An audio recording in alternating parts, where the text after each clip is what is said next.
انیس کنج تنهای کتاب است، فروغ صبح دانای کتاب است. پروانه فردوس از مؤسسه تحصیلات میانه عمومی رقم 28 در دور مکتبی آزمون جمهوریوی فروغ صبح دانای کتاب است از ناحیه واسه یکی از داوطلبان برای به دست آوردن راهخط برای اشتراک ورزیدن به دور نوبتی آزمون میباشد. او گفت که برای نائل شدن به این هدفش کوششی بسیار نموده است. در این آزمون فروغ صبح دانای کتاب است از روی نمینه ادبیات معاصر اشتراک می‌ورزم. من طبق نظامنامه پاویس ها، قصه ها و رمان ها را از بر نموده ام.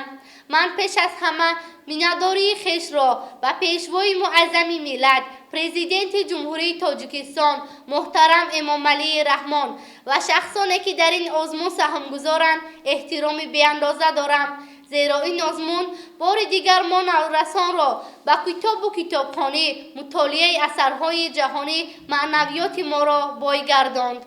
مادر جان منو در مکتب پیرزن گفتم میشمارم و یک روز در آنجا یک آزمون برگزاری دوره مکتبی آزمون جمهوریوی فروغ صبح دانای کتاب است در ناحیه واسه مثل پروانه داوطلبان زیاد را جمع آورده از بین آنها بهترین ها برای اشتراک به دوره منبعه آزمون راه خط گرفتند.